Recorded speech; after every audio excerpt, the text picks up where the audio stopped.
Good afternoon, ladies and gentlemen. It is Thursday, although if I got caught outside talking to my neighbor much longer, it would have been Friday. Oh, Thursday, June the 22nd, 2023. It is another Technical Alpha podcast. Glad you could join us today. Hope you had a great week since we last saw you.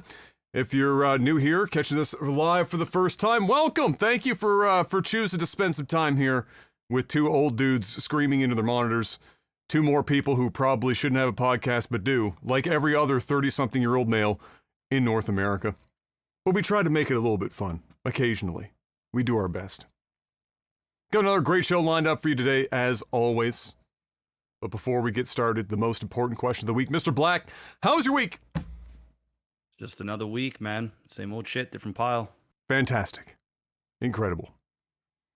Absolutely nothing. You know what I've noticed? I know you don't like talking about it too much here, so I'm not asking you to like drag this shit out or anything, but I noticed that a lot of the times you're trying to get into the city, as they say. There hasn't been a lot of people around. You've been trying to find your pockets of time where they're in and out. Is like the RP like in some sort of summertime slump where everyone's going outside or some shit? Like is there any reason for that? Because I've never seen you mention that it was before that you were having a hard time waiting, like trying to get people to already be online to interact with, at least from your corner of the server. Yeah, I mean, it's yes and no. Like, there was a long weekend for Father's Day, so there wasn't many people around. RP's kind of dying out a little bit. I think seasonally as well, it doesn't really help. So it's just a combination of stuff. There's still tons of people that play and shit like that, but if there's nothing going on, man.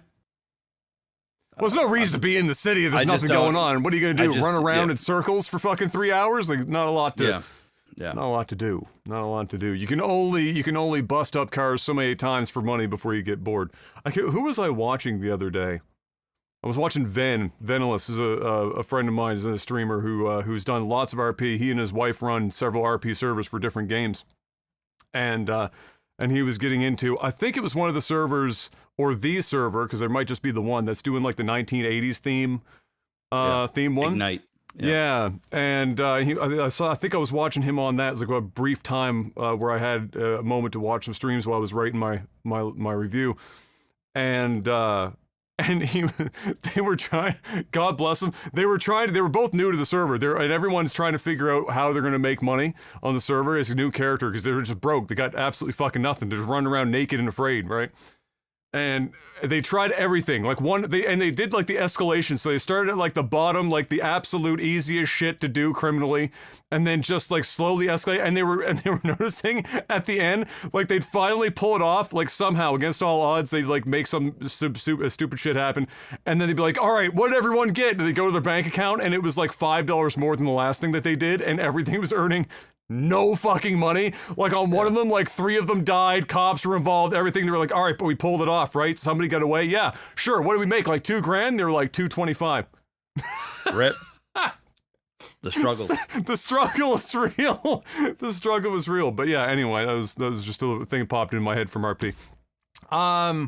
Yeah, my week was mostly another week. I wrote and we got the Tears of the Kingdom review out. I'll be happy to announce that I've only been told to never write another review again by one Nintendo fan because I gave the game a 3 out of 5.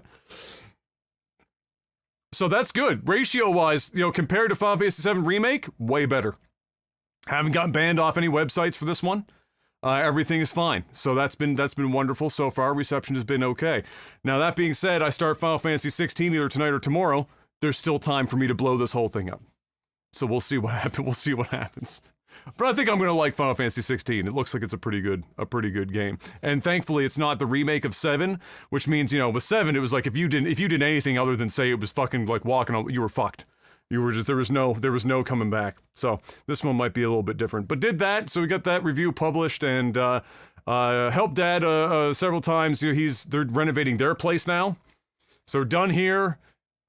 Did my grandmother's place they're putting on the market. Now he's back here. Now he's doing that. I don't think my dad sat down for more than 3 fucking seconds in the last like 2 calendar years. So now he's gutting the upstairs. They're knocking down walls similar to what we did here, the whole 9 yards. And so I was helping him with some stuff this week as well. And then beyond that, just doing some streaming. Played some team fight tactics because I was in between games and had nothing else to play. It's still a pretty good meme, but it is what it is. Nothing fancy. To be honest, I'm at the point now where if I'm not doing something that feels like I'm like I'm going somewhere, I'm doing something with the stream, if it doesn't feel productive, I have a hard time doing it. So before, I wouldn't mind putting on the stream like back in the day when we were like crushing like PUBG when it first came out, right? And it's just a game where there's no progression. You're just playing the fucking same game over and over and over again. I was like, yeah, fuck yeah, this is fun, having a good time. Everyone's having a good time. We're all laughing and fucking what it was, amazing, yeah.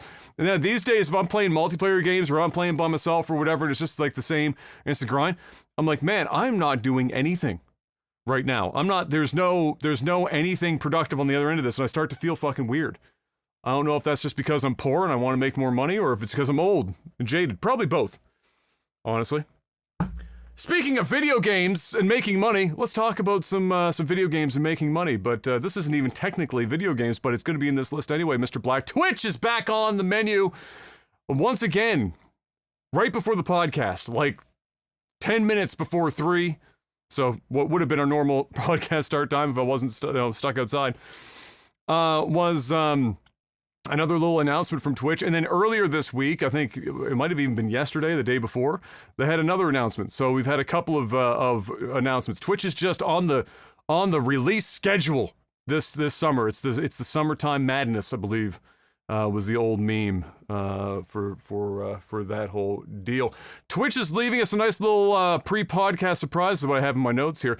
Announced Hype Chat. Now, with no further context, what is Hype Chat, Mr. Black? If we don't know, zero context, what is Hype Chat? It's YouTube Super Chats. Wow, you're so smart! Are you a savant? Are you Miss Cleo? Wow, who would have guessed that was a thing? Hype Chat is, in fact, you are correct, isn't it? Gold star, Super Chats from YouTube. With pretty much all the same fixings that you would expect. Of course, my first thought when I saw the tweet, because they didn't put it in the tweet, this was an easy win for them. They don't like winning. They just mostly like losing as often as possible. Would have been to say, hey, this is 70-30. They say that, but it's not in the tweet. The tweet would have been the good place to put that shit, but instead they fucking left that to like have somebody go and read that shit in the facts. So anyway, I went in because I was like, the first thing came to mind was, is this 70-30? Or is this going to be 50-50 like everything else that they seemingly are working into all of their policies, including their revenue splits on advertisements, which topped out, I believe, 55% for ad share. It is 70-30. After a 5% coverage fee, which is basically them passing on the credit card fee, more or less, in no uncertain terms. So it's a 70-30 split with them after the fees that are covered for the transaction. $1 minimum, $500 maximum that can be set by the streamer. I believe the highest floor that can be set is $100 by the streamer. So yeah, we're getting super chats. Now, I'm not going to sit here and say that it's dog water. At least it's partially serving streamers, and in what is more or less industry standard fashion, it's a 70-30 on-platform way of monetizing non-subscription, revenue, much the same as YouTube. It is literally just one-for-one YouTube's super chats. I just wish that it came with everything being 70-30 like everywhere else. Because it's going to be 70-30. This is their win. This is why I said they should have it in Twitter. But I guess we're just going to take our wins where we can get them. It's 70-30. This is boiling the lobster 101 type shit. This also came along after their content classification labels. And this one confused a few people. I don't know if you saw this one on your timeline this week, Mr. Black. Yeah. This one confused a few people, which was funny because it was supposed to confuse people less. Evidently was the goal for this to exist. So the content classification labels is what they say is in response from creators being confused or telling them they're confused about when to label their stream as mature. With the previous method, for those who aren't streamers, was essentially a mature toggle on your dashboard. So on the back end of your stream, when you're setting up stream title and all that other bullshit, there was a little box check mark that said, I say the word PP, and then you press the check box and boom, your stream is now mature labeled, and Bob's your uncle. Apparently, while that mechanism was easy, clearly, knowing when you shouldn't use that toggle was confusing some people, so this was their solution to that. So what it does is it takes that checkbox and it breaks it out into several more categories that are individual checkboxes from a drop-down menu for streamers to apply to their streams. The labels that they have are mature rated games, sexual themes, drugs, intoxication or excessive tobacco use, violent and graphic depictions, significant profanity or vulgarity, and gambling. Those are the categories that they are providing for this. And those categories are supposed to be individually selected by the streamer to label their stream appropriately. This is, for all intents and purposes, sort of what YouTube has as well. When you are uploading a video and they are asking you to self-rate your video for advertising purposes.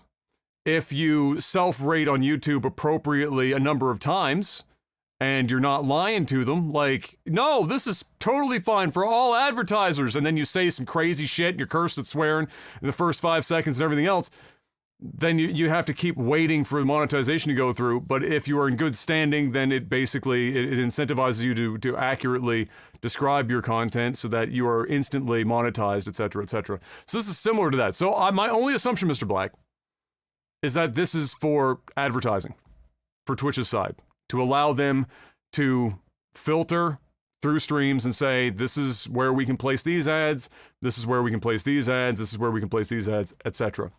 So perhaps the first question someone might ask is, since this is the onus is on the streamer here, as it would be, what happens if you fuck up? What happens if I go live, Mr. Black, and I forget to tell everyone that I swear like a sailor? Do I get banned? Do I get suspended? No. No. No, you do not. You do not. Thank God. You do not. However, they did say that if you fail to label your stuff appropriately, multiple times with warnings, like, hey, you fucked up. Hey, you fucked up. Hey, you fucked up. They didn't say 3 strikes or anything like that. They just said, if you fuck up multiple times, then you can, in fact, incur your account essentially being suspended for an indefinite period of time.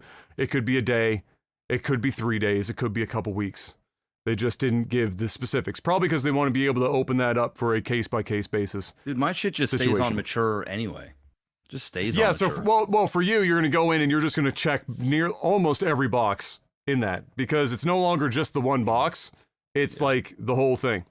Now, the other nice thing is most people are playing mature games, or a lot of the games are mature on the platform, right? So if it's mature by ESRB standards, the system will automatically apply that to your stream. So that will be there. And when you change games off of that, it will toggle it off if you go to a game that's not mature rated. So there is a lot of stuff built in here that's fine. I don't have any issues with any of this. This is all pretty whatever. The only thing that kind of threw people for a loop was that this also now brings up a inter-stream or interstitched pop-up kind of a situation for viewers where they have to consent. This is a whatever, click on this, whatnot. Which I thought, people were very upset about this because they were like, oh, my view counts were like bombing and shit. because they have to do it for like every stream instead of just saying, you know, I'm 25, stop asking me if I care about boobs. I thought that if a stream was marked mature, you had to agree to that on a stream by stream basis anyway. That was my assumption. I thought that was already in place. So I was confused when I was seeing streamers saying that like this was some sort of newfangled and horrible thing. But I'll be honest, both of these, this is as close to a Twitch W slash you know neither here nor there Twitch has had in a hot minute. So I'm going to give them the golf clap. Super chats were inevitable. That was going to happen. I mean, that was the direct. I'm actually surprised it took this long for Twitch to get there, because it's the fastest way to place themselves in between a streamer and tip culture is a super chat. Mr. Black is shaking his head though. I've been saying a lot. He's been holding some words. Mr. Black, what do you got? What are your thoughts on this? I don't really have too many thoughts. I fucking hate it. Okay, all right. I hate it. Can you elaborate a little bit, just a little bit. I appreciate that you hate it. I'm not a fan of super chats. I mean, I absolutely despise it. But like, as long as I can turn it off and on, then sure. I mean, it's a net positive, because the people that want to enroll into this thing, they can enroll into this thing, and then the ones that don't have to. So as long as you can turn it off and on, I'm with you. It's a small slow clap. If they're forcing everybody to have this shit on all the time, I hate it. You're talking about super chats, the super hype chats, chat? The hype chat. Or let's call it super chats, because that's what it is. Yeah, so that function, I don't know. I don't know if you can toggle it. I just know that they're rolling it out specifically to partners, not affiliates up front. So the initial rollout is partners only. I don't know if it's an opt-in. I don't know if it's just everyone. One way or another, it's whatever. If they force it down your throat, then I'm just gonna put the minimal, because the max that you can do for a hype chat is $100. 500. 500? The floor, you can set the floor, meaning the lowest possible amount that somebody can use before hype chat is initiated. Yeah, can be $100. So that's where mine will stay. Yeah. It'll stay at 100, and I'll tell everybody to just donate through Stream Elements, so I don't have to give 30% plus fees. I mean, they're going into my pocket again. Fuck that. No. Stop. No. You know what we want? 70-30 split on subs. That's it. If they did 70-30 split on subs, is Super Chat copying less of a blow? Yeah. Like, are you more okay with it like YouTube, where YouTube 70-30 for basically everything with the exception of, but I'm still disabling it. Yeah. Because I'm taking a 25 plus, we'll say 28% hit on every dollar that comes in. So if somebody donates $100, $30 of it is gone plus fees. No. When they could just scroll underneath my stream, click on the PayPal link, donate directly, still get a pop-up on the stream, and I save 20-something%. We'll say, 20, 25 plus, the PayPal, we'll say 28%. Because it's like 3% that I pay on the back end. That's it. The answer is no. For me. Yeah. There's a market for this. Yeah, for sure. And I'm not going to sit here and say, well, YouTube does it and you don't have a problem with that, Jeff. Well, I understand. But the Twitch culture is very different than YouTube culture. And, my viewership has been basically trained to over the last decade to, when they want to support outside of Twitch, they do it via a link underneath the stream. I don't need Twitch converting converting my viewers to give via a chat so they can have a message up there, and that 30% of the money, or really 35%, or a little bit less or whatever it is because of fees, go to Twitch. Why? Why am I doing that? It's another hit to my pocket. It's another hit. So I'm not happy about it. But if I can turn it off, I'm fine. I don't care. Like, then sure, the ones that can benefit, fantastic. They might see a bump up in revenue because of it. Congrats. But for ones that already do this speech to text shit and all this other stuff, I mean, dude, they've tried to do it. They have alerts now on their back end, just like Stream Elements. They're trying to do this. What happened to bits? Where are bits now? They're obsolete. They're useless. Nobody gives a fuck. And they still take 25% or whatever it is on the top. No. Everybody wants a 70-30 split for subs. That is every streaming platform at the minimal. Every reputable streaming platform has a minimal of 70-30. All the way up to 95. We're not expecting them to do 95. That's just insanity. I get it. Nobody's bitching about them taking 30%. We understand that there's costs, there's administrative fees, there's, keeping the site going. I get it. That part I get.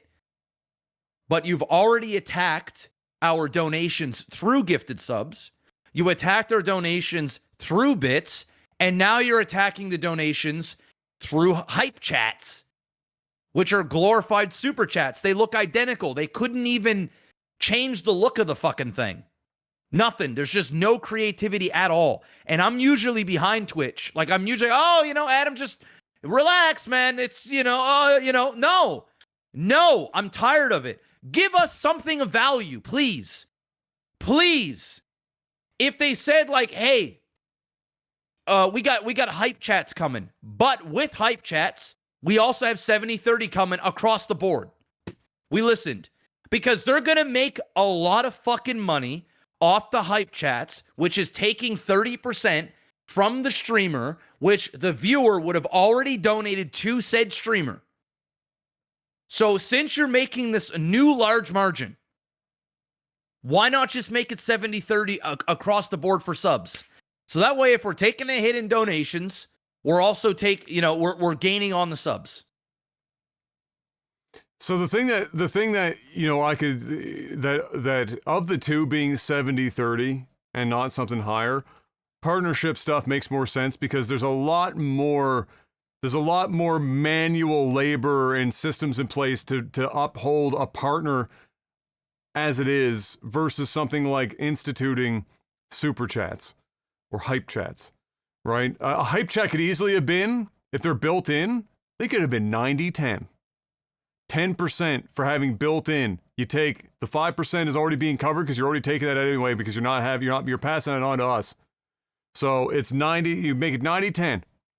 Which is more like, at least then it's like, okay, so you're trying to create new culture, we get it. You're trying to make it easier for people to do it. It goes directly into the same account that pays out through Twitch and all this other stuff. You're trying to make it homogenized so that it's, all this stuff. Great. I can, more people could be like, all right, 90-10, sure. But 70-30, which is a pain spot even for YouTube side. 500 donated through Twitch's hype chat results in $332.50. Yeah. $332.50 to the streamer. Yes. So instead Twitch of $4.90 or some shit. Yes. Fuck off. Fuck off. It doesn't cost you $160 per transaction. God damn it. Fuck. I'm just so irritated, bro. PayPal. You get $482.06 direct to your fucking account when you want to take it out, how you want to take it out, not added onto your fucking paycheck that Twitch wires you. No. On the 45-day cycle. No. I'm turning it off. It's not for me. I do not support this. It's not for me.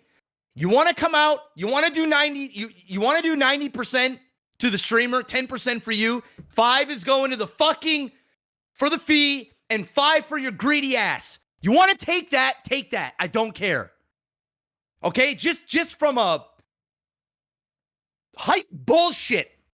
Go for it. Go for it. Take my 5%. If I see an uptick in donations, if on a run of a month I get $2,000 in donations normally, and then all of a sudden this hype bullshit comes through, and now I'm getting $2,500. And now you want to take 90%? I'm still net positive. Fine. You added some value there. But what you're doing is you're just taking from me. I'm tired of being taken from. I'm tired. There's nothing left to squeeze. There's nothing left. I want to fucking pay my bills and get by and thrive. I don't want you to take more shit because you're not adding any value to what we do. Ever. I'm actually at my breaking point now. I'm actually there. I don't give a fuck about these stupid fucking mature shit. I don't care. I don't give a fuck. It's on mature all the time. I don't care if there's another 15,000 breakdowns on the back of Twitch and 15 other panels and drop-down menus. I don't give a fuck. All I care about is that my paychecks stay consistent and that I know that somebody isn't fucking gouging me without adding any inherent value to what I do. If you want to take from me, just give me value. Give me opportunity. Please. Because like the more this shit goes on, bro, the more these other streaming sites just sound more and more appealing to me. And I don't want to feel that way. It's just pissing me off, bro. I wish I didn't see this before the podcast so that I'd have time to digest this fucking shit.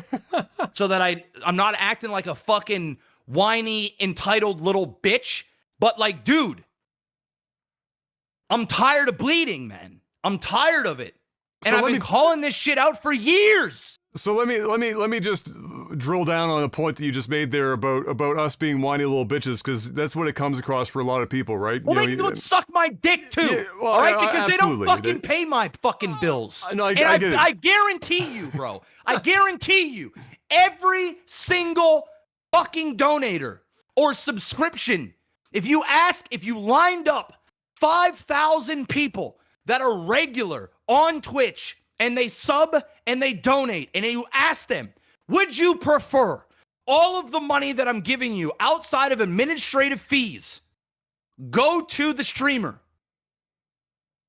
Out of 5,000, I would wager 4,900 of them would be like, yes, all of it. There'll be 100 that'll be like, guys, well, Twitch is going to eat too. Bezos got to eat too. Okay, I get that. And I understand that. They got to get something. There's work involved here. I get it. But who's generating the money?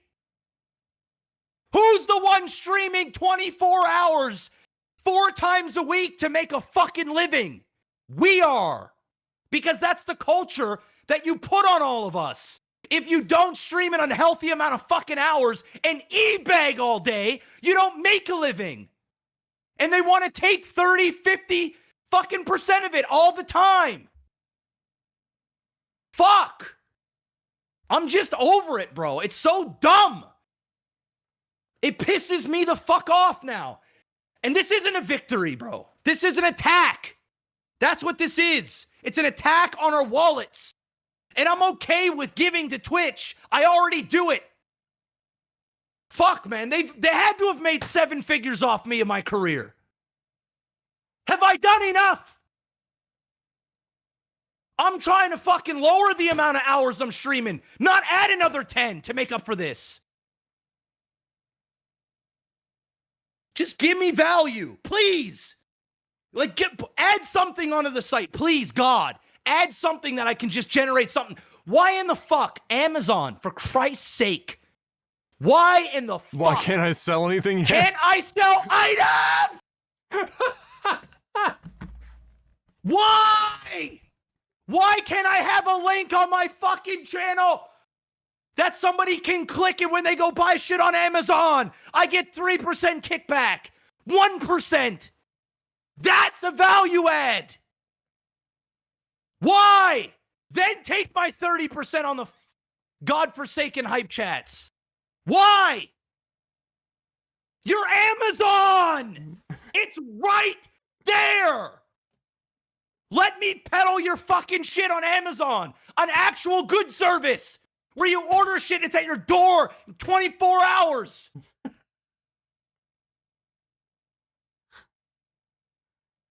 Oh my God.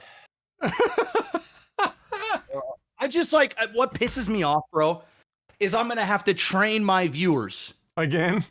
again. And It's that's like the round part 3. that irritates me, bro. It's the part that irritates me. I digress. I'm sorry, guys. No, that's not digressing. That was all on topic.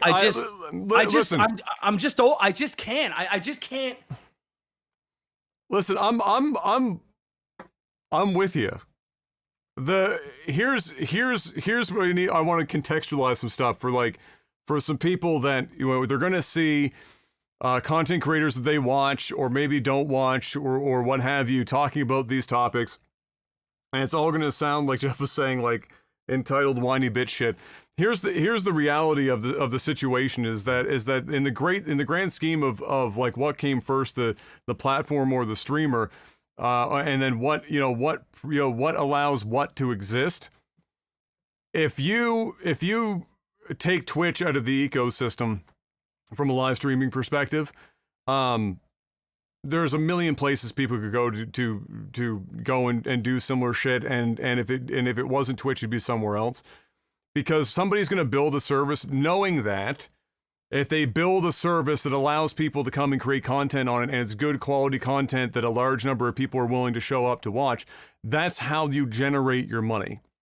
It's the streamers that generate the money. It's the content creators that generate the money. You don't like, YouTube doesn't make money if they just build the website and it sits empty for fucking 25 years with nothing on it.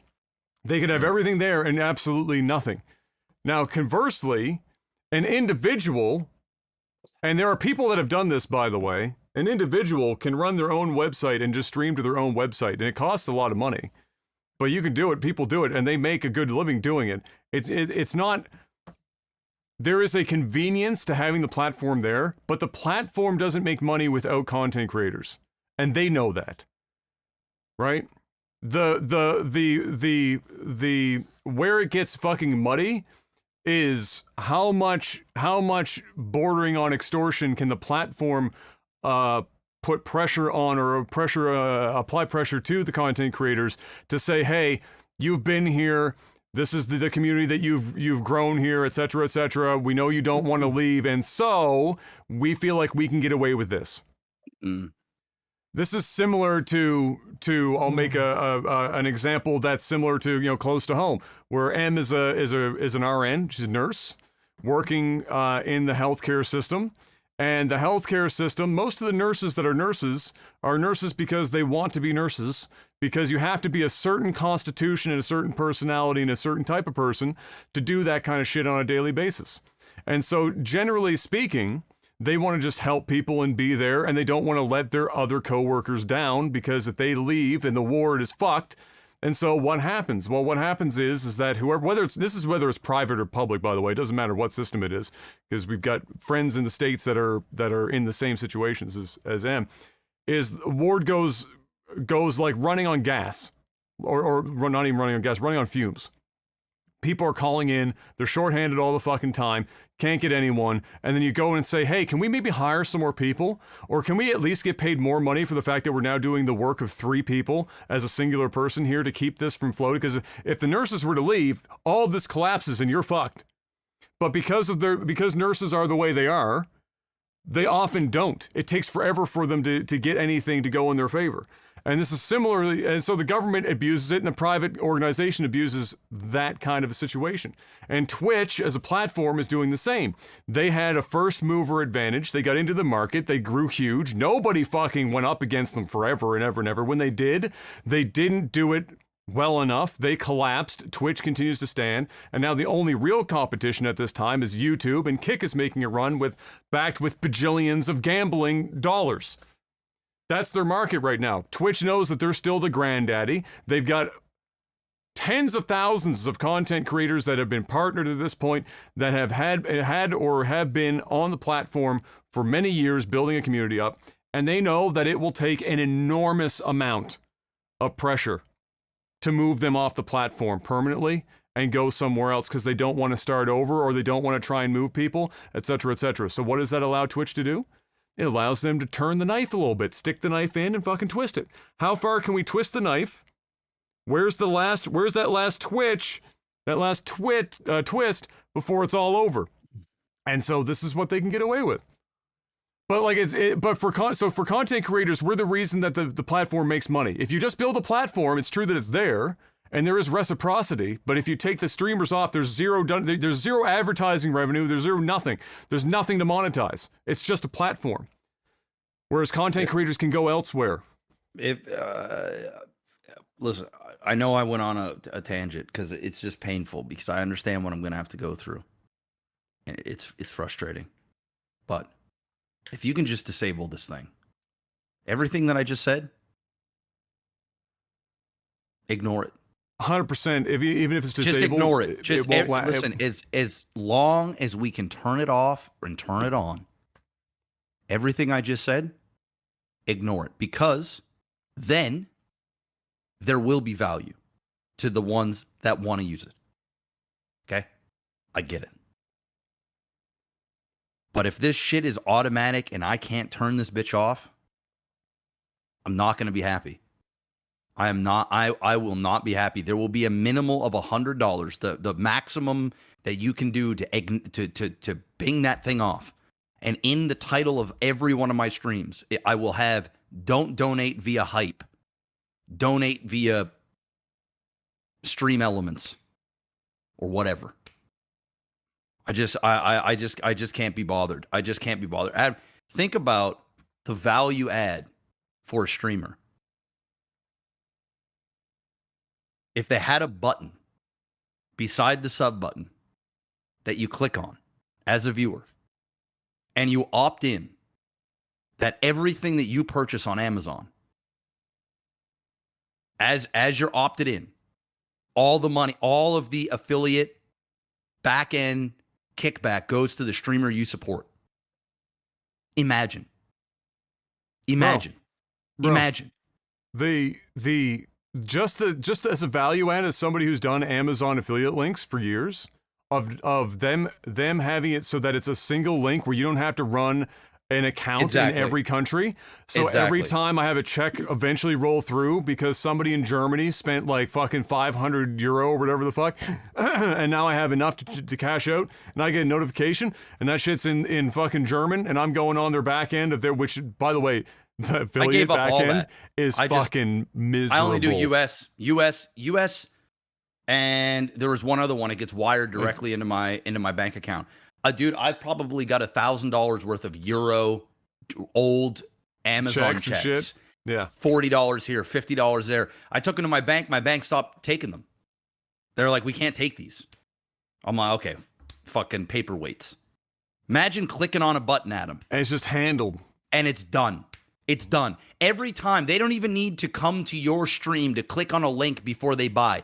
They're opted in. It links to their Amazon account so that every time that you purchase something, there's that 3% or even 1%. One measly percent. You add that up over a year from all your viewership. That, my friends, is a massive value add that a streaming platform like Kit can't do, period, point blank, or YouTube. They don't have the infrastructure, period. YouTube don't even let you have Amazon links, pretty much direct links for the stuff. You got to like mask it where it's like, "Oh, you want to find this item? Click on this link." You put a whole bunch of like Canadian link, US link, UK link. They're like, "Nope, you can't have that." Imagine if Amazon did that shit. I don't understand why it's not done. You do that, and then you go, "Okay, listen, we're taking 50% of your subs." At the end of the day, it's like, okay, fine. But in the run of a year, depending on the size of your stream, I mean, you could be making easy six figures. Easy. I don't understand. I think what I'm grappling with here is that ever since Amazon bought Twitch, it's like Amazon bought Twitch, but they didn't want to actually have any involvement. Right? But they got Prime Gaming. They got it all linked up. All that shit, bro. All of the Amazon shows, movies, Amazon Video. I've done sponsored stuff with Prime Video. They're involved, but like they don't want to go that far, I guess. But why? Why not? Oh, I can tell you. You want to know why? You want to know? You want me to spoil it for you? Give her. Oh, they Okay. don't want to do that because when somebody clicks on that little button and links their account, they gotta pay out a percentage to somebody. They don't want they'll have the affiliate links exist, but they don't want to lock somebody in. They want to make sure that you go out of your way to click a link before you go buy, so that they can save that 3% or whatever the kickback is, depending on the item or whatnot. They don't want to give the money up. It's the same reason why with Prime Gaming, it isn't reoccurring.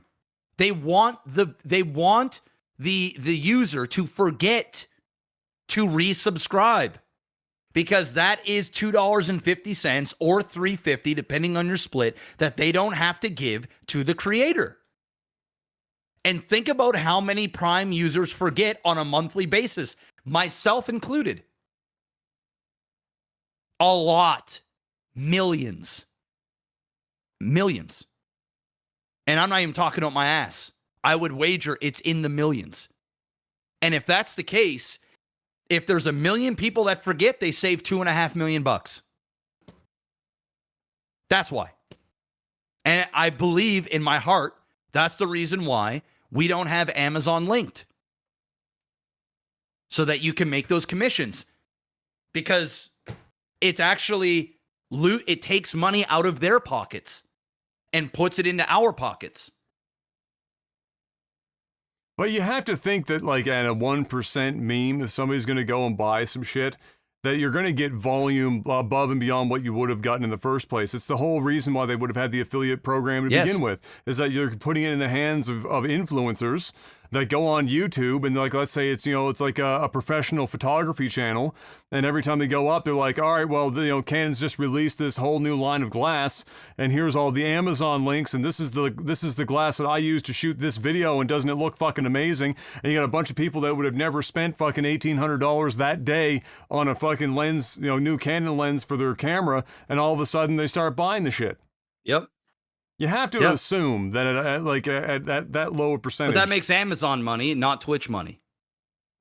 But but for Amazon, but if that's the case, they're making it. They're still making it through Twitch. Like, I know. It's still I know. through. I know. Look, I don't. Adam, at the end of the day, I couldn't tell you, bro. I couldn't tell you. But, you know, we'll move on. I will say this: it's extremely tough to make $10,000 a month on Twitch. And when they have their hands on 50% of sub money and 30% of donation money, I mean, and then you got to pay tax on your earnings as well. I mean, man, I can't think of I just can't think of an employer. If I'm in sales and I'm selling a car and I have a commission, say I get $500 per Honda I sell. You get a $500 check, and then Honda goes, hey, we're going to need half that. So now you're left with $250. Because we made the car that you sold to earn the commission. Yeah, you're in our building. Yeah, okay, you're selling, you're doing the sale, you're building the rapport, you're doing all the things that you need to do, but we're going to take half your shit. No, man. No. I'd rather them have egregious ad revenue splits than direct to consumer 50%. Boom. I'd rather get like $2 per 1,000 views than have them take all of this stuff. Personally. But once again, I'm coming from where I'm at. I'm the old guard. I'm just an old fucking man trying to, you know, get his last years of being a full-time streamer in and, you know, get the fuck out of Dodge. Speaking of getting the fuck out of Dodge, Mr. Black, XQC. Oh, yeah. Oh, we going right into it, huh? Oh, yeah. XQC. Canadian boy. One of the more controversial for quite some time, although in the grand scheme of things, ever since most of the bulk of his controversy, he's more or less just been your average run-of-the-mill live streamer for quite some time. But by average, I don't mean the viewership or anything. He was just flat out the biggest motherfucker on this platform, or on Twitch, I should say. In just about every metric you could come up with, whether it was subscribers, watch hours, the whole nine. I mean, the man was just, he ran the show. Kick's parent company is clearly, they've got some money burning holes in their pockets. And by some, I mean a lot. Because this deal is very interesting. This will be very intriguing because there's no universe in which he makes them this money back even in half. No. However, XQC signed a even the deals like stipulation, a 2-year non-exclusive, which is the really fucking weird part. 2-year non-exclusive Kick contract for $100 million. This motherfucker just signed. The man has made more money than God in a single afternoon, and he doesn't even have to exclusively stream on the platform, and he's already made more money than just the pure contract value of LeBron James. Just to put that in perspective, LeBron's sitting at around 94 schmil on his NBA contract. On that extension. So just to put it in perspective. So I want to know your thoughts on this because it's non-exclusive. It's only 2 years. It doubles the previously known highest, at least publicly known, highest payout for a streamer of $50 million. But it's also the biggest streamer Twitch had. And by a large margin, the biggest streamer that the platform had. So what are your thoughts on this move? First of all, before Jeff says anything, congratulations to, I believe his name is Felix, if I'm not mistaken. Congratulations on the next 9 generations of your family never having to work again. All right, go ahead. What's your thoughts on this? I mean, obviously, I'm happy for him. You know, it's $100 million deal. He is the biggest streamer in the world. There isn't a bigger streamer on Twitch, YouTube, Kick. It just doesn't exist. In terms of like consistency, you know, monthly numbers, the amount of hours this guy puts in is like, Nutty. you know, I've RP'd with him tons, in No Pixel. He's just never not online. Yeah, I mean, you know, his fan base is big. It is, you know, loud, Very sporadic. very. They you know, he is the you know, X told me that he used to watch my stream on Twitch before he was even a streamer. Like he used to watch. Didn't that happen to us on live TV like several times where people were like, I watched live TV and then I started up my YouTube channel and then they were bigger than us. It was like, God damn it. So What are we doing? It's not hard considering we're like the first to market, you know? So it's like, you know, yeah. a lot of people have seen us, but what do I think about the deal? Well, I think X you know, robbed the bank, and I think it's an it's a deal of the century. It might be the deal of a lifetime. I mean, it's bordering fucking Netflix's deal for Knives Out with Daniel Craig and fucking Ryan Johnson getting $50 million a movie. Like we're at that. Yep. Right? They get to go out and make a movie for 3 or 4 months and make $50 million a piece. You know, this guy gets to go on Kick, non-exclusive, bro. He announces. How do you get non-exclusive for $100 million? Dude, he gets $100 million deal. Okay, it gets announced. He's on Kick. He like fucking breaks the site. Yep. You know, shit, view accounts ain't working. Shit is fucked because there's so many people going over there. The next day, that motherfucker is streaming on Twitch after signing $100 million Non-exclusive deal. This guy is flexing his non-exclusive the next day. He didn't go just a full week straight, the first month. Nah, bitch. Boom, next day. Next day. And you know what? You know what else he didn't do? Lose his partnership on Twitch. He's still partnered. All he has to do is not multicast. He's not partnered. Or sorry, he's still partnered. So Twitch still gets to make shitloads of money off him. Shitloads. Now he gets to double dip. And he's got 100 million base. That's no brand deals. That's no sub money, which, by the way, is 95% on Kick. Think about it.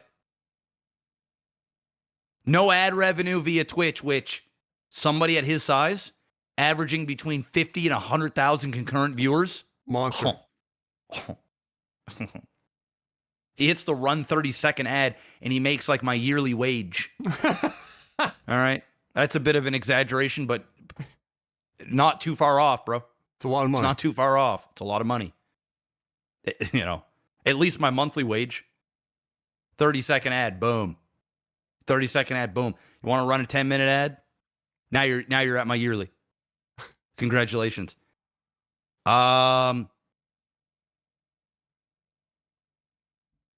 Does this hurt Twitch?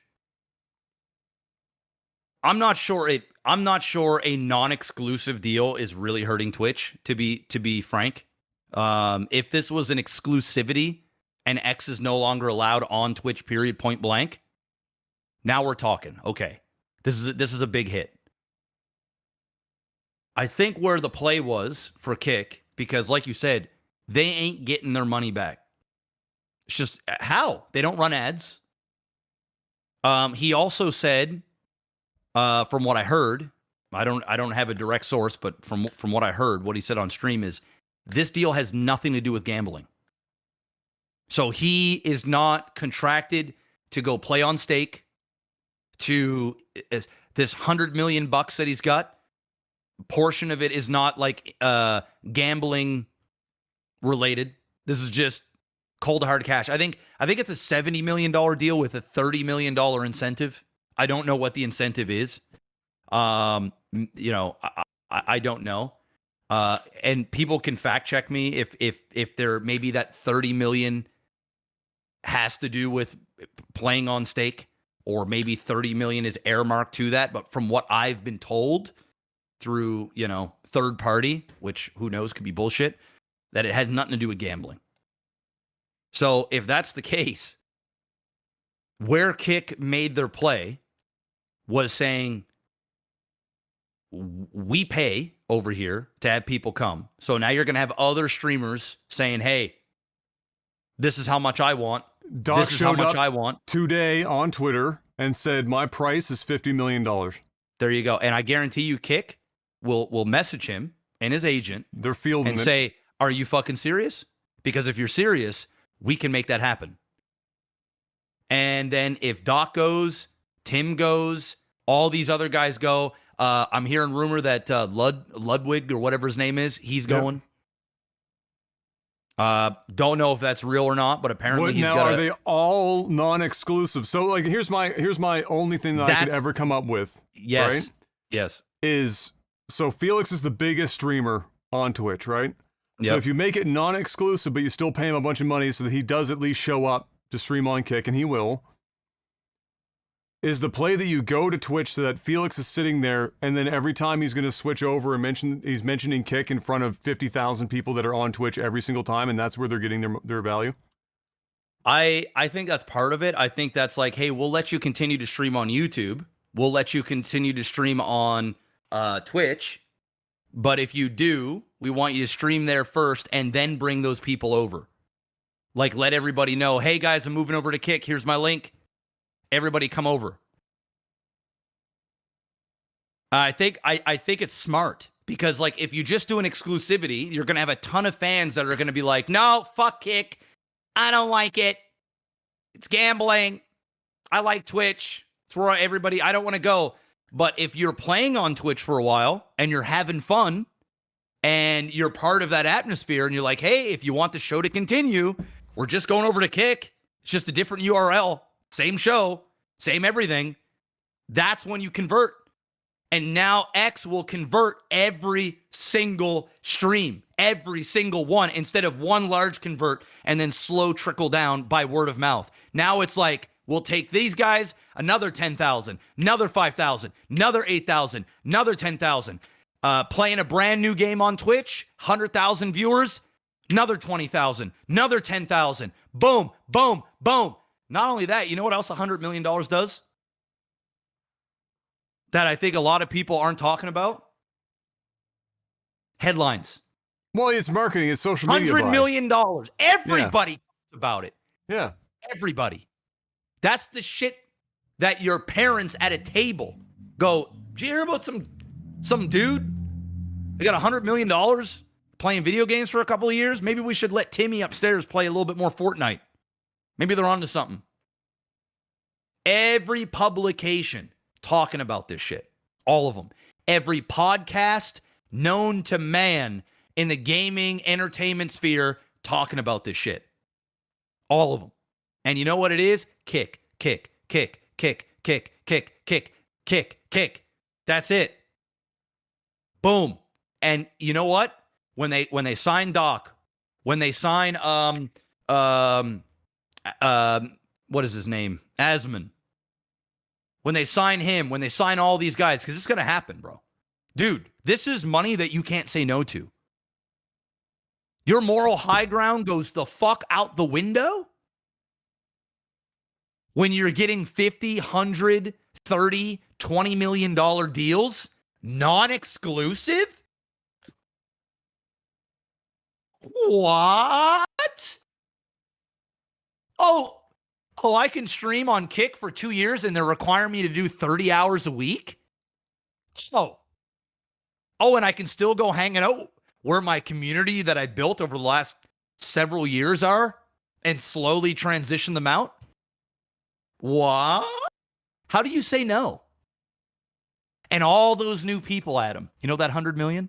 All those new people sitting over on Kick. And you know what's on the front page? Steak. And even if X ain't playing, which let's be real, you know he's gonna at some point, they're gonna see it. They're gonna see it. And that's when the conversions happen. The money starts coming in. Suddenly that $100 million turn into 80 million, 70 million, 60 million, 50 million. Hey, even if they get 30% of it back, all the press, all the everything. Dude, these guys aren't dumb. You know what I think is something that they get ribbed on all the fucking time, but in this instance is really kind of intelligent? You'll hear it said all the time, it's a clone of Twitch. They just painted it green. Guess what? That's exactly what they should do. You know why? What's the first complaint everyone makes when they try to get Twitch people converted to YouTube? It's not Twitch, not as good as Twitch. Bro, Chat it is Twitch. sucks. It's, I can't navigate. I don't know where to go. I can't figure it out. It's not Twitch. This is green Twitch. Yep. There is the only barrier to usability is literally getting them to enter the site, at which point they'll go, oh wait, this is actually just, is this as much like Twitch as I think it is? And they click around, they're like, holy shit. It's this identical. This is literally Twitch. Remember when they first came out? They had like Twitch related stuff in Well, it's because they just pulled it straight out of their fucking like API basically and just fucking just straight stole it. Yeah. The whole fucking thing. And then, switch some things up and whatnot. You want to know what Kick's coming out with next? Calling it. Super chat? Yep. Kick chats. 90-10? And guess 95-5. 95-5, yeah. 95. Watch, bro. True. I'm telling you. True. I'm telling you. It's like Twitch is getting bested around every corner. And it's almost like it's almost unfair because, they've got like an endless pit of money. At least we think. So unless Stake gets attacked, and like Stake, there's like some sort of crazy regulation thing that like Stake's got to deal with or whatnot. These guys are just gonna throw around unheard of amounts of money. Think of it this way. How much money did Twitch burn in venture capital over the course of their first 5 to 7 years of existence? A lot. Now apply that to what Kick has spent to get this far. They're not even like Drop in the bucket. It's not even close. Now they're ramping up pretty quick. They haven't had to really build anything because they just literally copied the website. They're literally going through AWS services, exactly the same as Twitch. Everything is there. It's all. So a lot of the costs that Twitch incurred in terms of like generating certain cultural norms within streaming communities, building the whole platform over time, figuring out some of the nuts and bolts. Other ones too, like Hitbox when they were out, they would have learned lessons from everywhere. Pulling Mixer, YouTube, all that's been done. So they had the money. So all they have to do is just literally Control C, Control V. Bring up the hue fucking thing and go red, green, and then they just throw money intelligently, though. I mean, to a lot of people, 100 million, you're never going to make it back directly, and it's true. Off of him, you're not. No. But the whole play is that what's the biggest reason all these platforms failed? But this is part of the problem too, or related. Besides the fact that nobody could figure out the website, and it was a hard thing for people to convert to as viewers. That's the problem. Is viewers. It wasn't getting people to stream there. Lots of people streamed on Mixer. They spent money on Shroud and Ninja. They had that there. They had people but they didn't spend the money wisely. Remember how big that deal was back then when like Ninja and Shroud went over to Mixer? I mean, let's be honest, it's still huge. $50 million is still fucking insane. It's still fucking insane. It's gigantic. Yeah. It's gigantic. And what a waste of money, by the way. That CEO shit the bed so bad. Like, do you think, because I do, if they had a different CEO that were handling that much money better than they did, I really think Mixer is still here right now. I don't think there's any reason for them to fold it like they did. And now we have even more competition, and this conversation with Twitch gets even fucking crazier. Yeah. But now we're there always seems to be YouTube is always just there, off in the distance. And then there's always this like new fucking entrant into the market that just crops up every time. And every entrant that's come in has been slightly bigger than the last. First, it was fucking Hitbox. Yep. Then it was like fucking Facebook, gaming eventually came around the time where Mixer is there. And they're big companies backing it, but the platform not getting the money. And then the platform getting a little bit more money. And then the platform gets a little bit more money. And then here's come Kick, and the money is fucking... Dude, huge. They're making billions of dollars off the casino. So like I said on the literal last podcast, for them to invest hundreds of millions of dollars a year, it's still net positive for them right now while they're growing. And this is how they're going to grow. They're literally going to burn money until that money creates a hardened shell that when you fucking put gasoline on it and try and burn it, it just fizzles and the money's still there. And you're like, oh, whoa, what's happening here? This is what they're doing. This is it. And there are streamers that are going to get extremely wealthy. This guy is going to get $4.16 million wired into account every single month for the next 24 months, not including anything else. That's no Twitch. That's no YouTube. That's no brand deals. That's no ad revenue. That's just base pay. Wow. Yeah. Wow. Yes. Fucking insane. Oh, it's crazy. Congratulations. Right place, right time. Built a fucking huge fan base. Capitalized on it. And that's the show. And here we are. Kick now has 2 years to lock this up. Yep. This is them giving themselves. When you write a check for $100 million, you say, okay, like Stake goes down to the guys running Kick and said, all right, we're going to write you this check. We're going to write you several more checks after this. But this is the big one. You have 2 years. Turn this into something that even approaches breaking even in 2 years with this money. We'll I'm continue. telling you right now, dude. If they sign, they have X. If they get Doc, they get Tim, they get Asman. If Asman brings the OTK crew, well, he doesn't go by himself. There's no way. It's going to be a massive dude. It's already going to happen. I can see it. They're going to get a massive bag, fucking gigantic bag, to bring the whole organization. OTK might get 100 mil as a group. Oh, they might get more. Possibly. Legit. Asman's kind of like the whole shebang, all of it, dude. How do you say no? You bring that many people, and it's non-exclusive, so everybody's still siphoning from Twitch. I'm telling you, Twitch will be in trouble.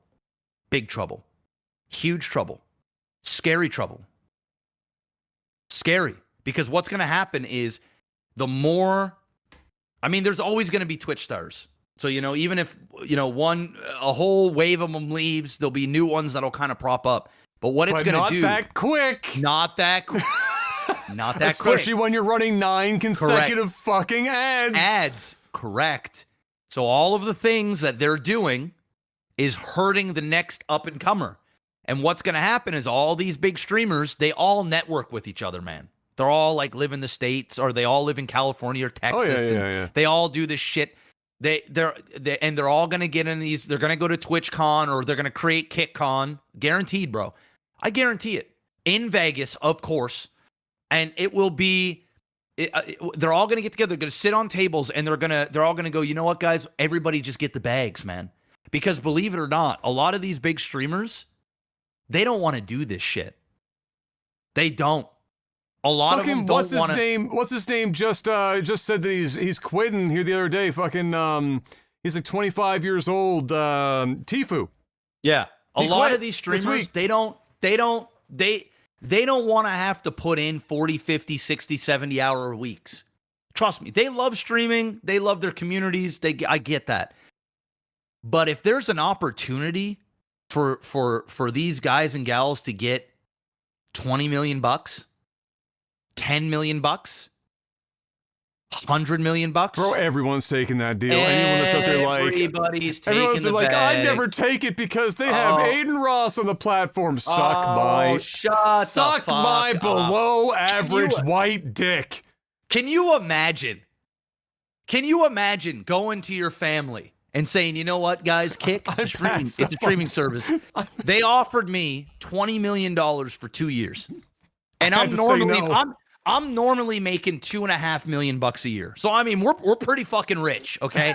Well, I've got I've got already X amount of dollars in the bank, stock markets. I mean, shit, I'm already making multi-7 figures. But I've been doing this for a long time.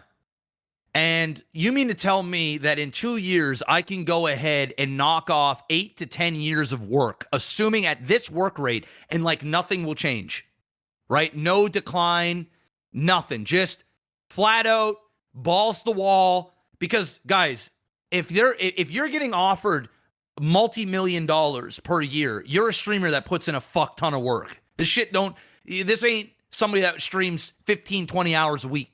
Okay. These guys guys and gals put shit tons of hours into this, years of their life. And they're given an opportunity to make 20 million, 10 million bucks for 2 years non-exclusive. And you go to your family and you sit down at the table and you say, guys, you're not going to believe this, but I just got offered generational wealth for 2 years of my life.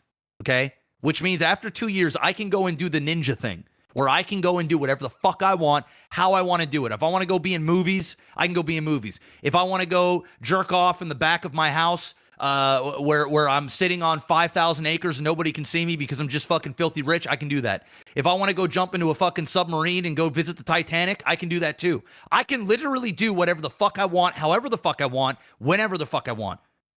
But guys, I can't take this deal. Aiden Ross is on the platform.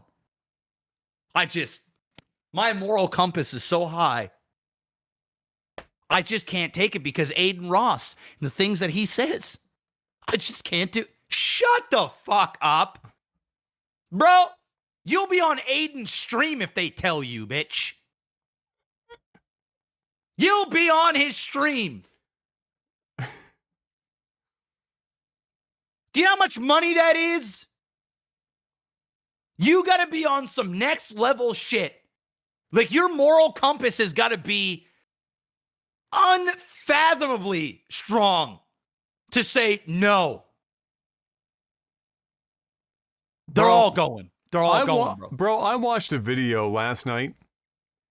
Couple of videos from this dude on YouTube who for, I think it was 3 or 4 years, lived out of a vehicle that he converted to have like a hot plate where he pissed in a fucking jar and ate like ramen noodles and frozen shrimp out of the inside of his car and slept and lived in there for 4 years to put himself through nursing school. Did it, by the way, so absolute fucking god. Legend. There are people out there doing that. Yeah. And you're gonna tell me that if somebody comes over and says, hey, I need you to stream Call of Duty Warzone for the next 2 years for 30 hours a week on the same platform that has a chuckle fuck that doesn't know if he's coming or going? 20 mil up front right now. You gonna take it? No, I'll pass. Yeah, no, you won't. I've got this car, and I have like this. I have one pan and one plate, and I have enough room for a 3-gallon jug of water, and I piss in a jar. I'm gonna keep it. Yeah, no, they're going, bro. If these guys and gals were already worth $100 million, different story. Like, when you've already got the fucking bag, like you're so incredibly wealthy that, like, you know, at that point you value time over money and your freedom and peace of mind. Even then, yeah, it's I know. $20+ million. Because what's your options? Do you go to YouTube that hasn't been able to deal with? I literally can't even say the things because this video will be fucking sent to the shadow realm. Yes. So is that where you draw the line? Because it's not so front and center that you see it all the time? Or is it Amazon and Twitch? Yeah, where they've got viewers, or they got workers in ironically also pissing in jars. Where do you draw the line? If it's as simple as I'm on the same platform that somebody else is doing it, but the platform doesn't necessarily espouse the same values, they're using it as a business move, and yeah, it's not the greatest thing in the world, but where else do you stream? Bro, your own platform? It's just a bunch of people virtue signaling and acting like they're fucking above, and they've got this huge moral high ground, but bro, once them contracts are sent and they see them numbers, all that, this goes right the fuck out the window. Nobody's asking you to stream next to Aiden. Nobody's asking you to agree with his points of view. You're changing the stream key on OBS for 100 million. Be the person on the platform that does good. That does good, so that it's a cultural thing that you start something up. You don't go what are you gonna do? Nailed it, Adam. You nailed it. You fucking nailed it, bro. You fucking nailed it. Thank you. Because I didn't even think of that. You're absolutely right. It's like when people come to me, they're like, why do you fucking engage with people in your stream for 3 straight hours talking about crazy inflammatory, like, political, religious, whatever the fuck? Why do you do that? You just, like, it just upsets you wherever. Because I want to be able to, within reason, have conversations with people and not just have them be on an island by themselves, where they just only talk with people that agree with them. What if they start talking with people that have different ideas? We might not agree. I might even get fucking upset about it at the time. That's better than not talking at all and being like, nah, fuck you. Go on like Truth Social. Yeah. Have a conversation. Be as civil as you can. Don't be a complete fucking cunt. But just, go to Kick and be the stream that's like chill and fucking nice. And people come in and they're being assholes, ban them! Yes. You can do that! Oh, and with $10 million deal, you can hire moderators that'll sit there all fucking day. I'll hire Aiden Ross to fucking at that point for $10 million. I got that much money. I can hire whoever I want. I mean, let's be real. You know that motherfucker's got the bag too. So. Well, that dude's making enormous amounts of money. Oh, yeah, you probably couldn't buy him to do that, but yes, I know what you're saying. For reasons that I'll never fucking understand, but that's why I'm not wealthy either. But yeah, fucking do it differently. Just do it fucking differently. Nobody's telling you to go out there and be weird. I'm all for this. I'm all for this. It's interesting. We're gonna see these next 2 years are gonna be fucking huge. The only way I ever see Kick in trouble is if State gets in trouble. That's it. There ain't no other way. Bro, I am this close to simulcasting YouTube and Kick. Why wouldn't you? I already do that. I am this. Why wouldn't you? This close. Why? Why wouldn't you? What's holding you back? Let's talk about it. What's holding you back to multicast? What is holding you back? Mostly just not wanting to set up technical bullshit. Honestly, I'm just kind of lazy. Technical, dude. It's on OBS. They have a plugin. Oh, I know. Where you just click. You can go on Restream. Do they have a thing that combines chats? Yes, on Restream. I already have it signed up. All my shit is literally Restream will take all your chats and combine it. Yeah. Okay. It's like one. It's one big. Is it just like multiple chat, or does it actually take the messages? Yes. So you can get one chat, and you can even like color code it, so you know where it's coming from. Well, I was gonna say that my next question was, because I was literally about to like message a community member who I slave labor and be like, hey, I need a way to combine chats and then make anything from Kick green and anything from YouTube red. There, look. I'm sending you this. You don't need to look at it now, but I'm sending you this. It costs money, so if you want, you can do like a free. Drek is in chat right now. I was going to ask you, Drek. Just You can do the free version, or you can go like one bump up, and it's like I think it's like $16 a month or something like that if you go for the standard stuff. So you can multi-stream on 5 channels. There's no limits. There's no like restream branding, because if you go with the basic, you're gonna have that little watermark. You can add your own logo and branding on it. You can unlock custom RTMP streamings, 10 on-screen participants. You can stream on guest channels, and it will also record up to 6 hours of your stream as well on the back end. And you can have multiple chats. You can even blast it all at the same time, so they all have the same titles. It links all of your shit on the back end, has your view count, everything. Why wouldn't you? It's just another platform. Oh, and you got a 95 split. Oh, I'm not worried about that so much. It's just reaching more people. Fuck the 95.5. Yeah, but I mean, bro. It's better than not. I mean, I understand what you're saying. It's infinitely better. Yeah. It's infinitely better. For me right now, where my career is that like I'm doing it because I like to still get paid for the content that I create. But I also do it because I like the community aspect and the community over time shrinking, mostly because the people who've been watching me are all old and they have families. They don't watch Twitch anymore. Most of them have just fucked off into the sunset. And I don't make content on average that a lot of younger people are going to want to watch.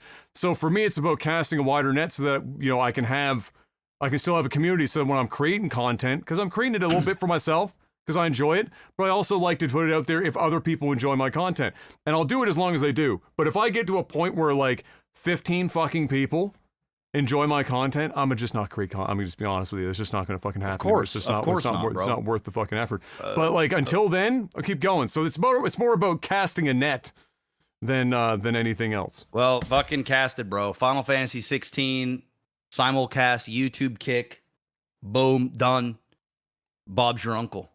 That's the play. Especially for streamers your size, it's the fucking play. I still got that I still got those golden handcuffs to a degree on my wrists. So I've just been like 2 times a week on Kick, slowly getting people over there, building up a following, slowly, because when the doomsday happens, and I've got a number in my head. You got the number lined up? I got the number. Soon as I start making that money, boom. That's it. It's the show. Moving on. Speaking of moving on, Xbox Series X and Game Pass getting an increase in price, Mr. Black, although not in all regions. So both of them are seeing an increase in many regions except for these that I will list here. The US, you're safe. Chile, Japan, Brazil, and Colombia. Everyone else, go fuck yourself. You're getting an increase. The increase that you're looking at, Game Pass, not really moving the needle. It's $1. They're increasing it $1 from what I could see. So don't get too worried about that. The Series X going up by what appears to be somewhere around $50, but that, of course, may vary a bit regionally. So we're in Canada, for example, we're going from $599 to $649 on the console front. And yeah, that's just the thing. They just announced here not too long ago. It's very weird to me seeing console prices increase.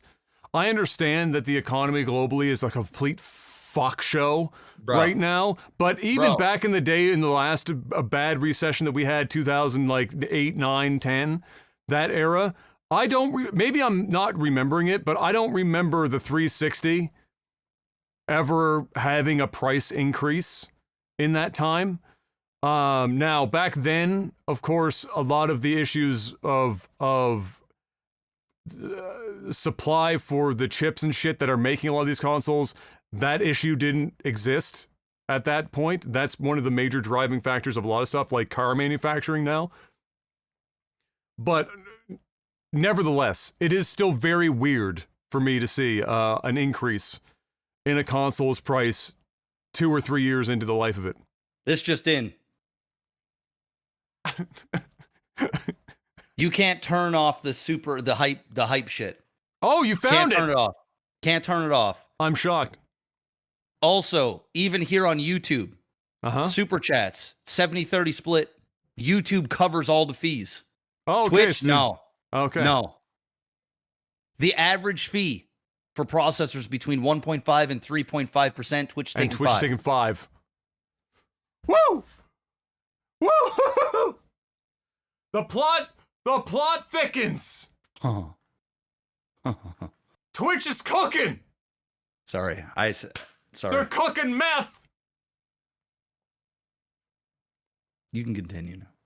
I have a question for you, Jeff, in relation to that. I meant to ask earlier, but I had to let you. You were doing it. It was beautiful. It was beautiful to watch.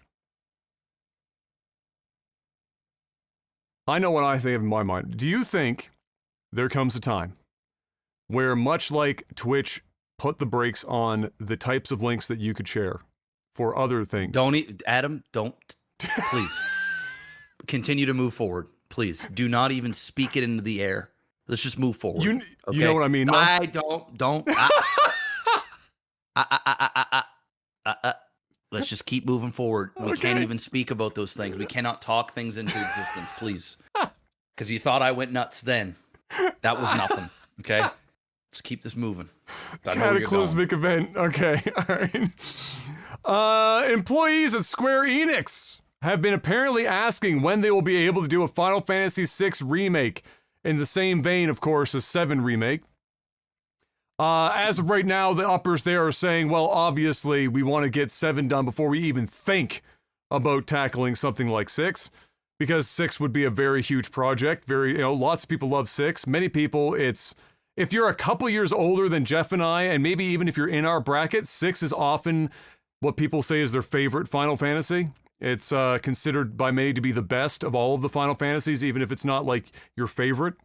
It's just harder to take because, it was a Super Nintendo game. It's a little bit different situation. Nevertheless, what we do know is that via Jeff Grubb, who's got very reliable inside sources for damn near everything these days, that he is saying that, just a reminder, once again, Final Fantasy IX Remake is all but a lock for happening. And so if 6 happens, it would likely not happen until after 9. And so we'll be dead when they finish 6. Because 7's for another 20 years. Then they'll get to 6. They'll make that 5 parts. Then you'll get, then you'll, or 9, 5 parts for 9, and then you'll get another 5 parts for 6. We'll have great-grandchildren if we're still here. They skip an 8. Nobody wants 8, apparently, except for me. I would love to see it. Oh, right. The summer game announcements are more or less wrapped up now, Mr. Black, as we got the Nintendo Direct yesterday to show us what's coming from the House of Mario. I just have a couple of the highlights here. There were, of course, more than this, but just a couple of highlights to go over in case people hadn't heard about them. Super Mario Bros. Wonder is the next, Super Mario Bros. Wonder is the next 2D side-scroller Mario game coming October 20th of this year. look really good. Similar in the vein of like the Super Mario 3D Land or whatever series. You know, it's the sprites all look 3D, stuff looks 3D, but you're playing it on a 2D plane. That kind of deal. It's probably going to be good because all the other ones were. Then we got the surprise of the whole show is Super Mario RPG is getting a full-blown remake, ground up.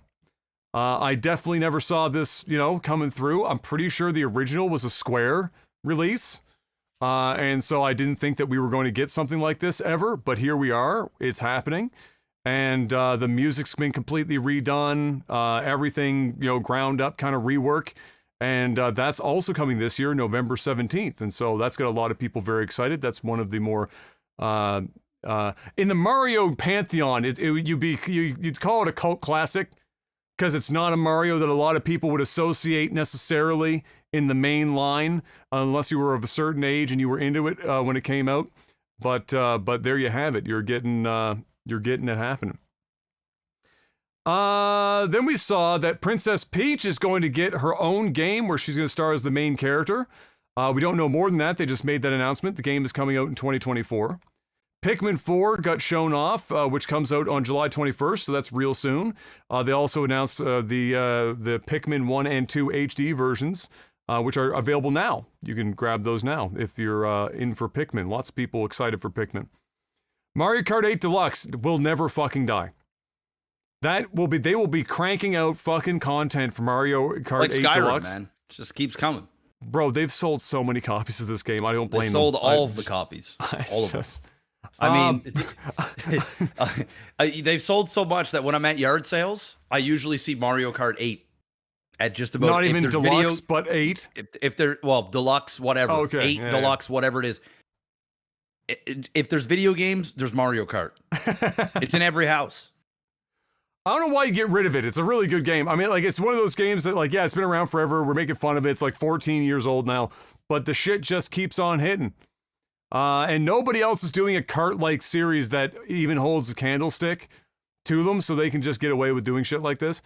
But they released another booster course pack that's wave 5 this time. I think that means there may only be one more wave. I thought there was 6 for some reason. Which brings a new course and characters. Then we got last of the highlights here. There were more, of course, but Metal Gear Solid Master Collection Volume 1 brings Metal Gear Solid 1, 2, and 3 plus additional content to the Switch on October 24th. A lot of people are going to be really happy with that. Metal Gear, the original Metal Gear games, great content for the Switch, not very demanding. Nice on-the-go game to pick up and play. And so to have the collection for 1, 2, and 3, pretty dope. And that was the highlights for Nintendo, which means it's now time for us to highlight the importance of our sponsor, Mr. Maximus Black. Well, first off, there's Patreon, patreon.com/LagTV. If you guys want to support Lag TV as a whole, it's that time. It's that time. As you can see, we're being gouged. All right. Although I think just about everybody in this world is being gouged right now, so don't have any particular pity on us. Facts. But if you're feeling like you want to feel pity for us, head on over to patreon.com/LagTV. It's as low as $1. I mean, we've had a ton of new Patreons come through, so we do appreciate it. We're getting closer and closer to reviving Nova War Says. So that's exciting. And we do appreciate the come up that we're slightly having here on Lag TV. It's motivating for us. We're enjoying it. We're having fun. It's not like it's adding too much of a workload on us that we're like, oh my God, no. So we found this like nice lane and we're cruising in it and you guys are supporting it. So if you want to continue to do so, you know where to go. And then also we've got NordVPN, our only sponsor here on the channel. I would prefer to not have to go out and get more. So if you guys want to support our sponsor, you can head on over to nordvpn.com/OTT or just click the link in the description of this video. Head on over there.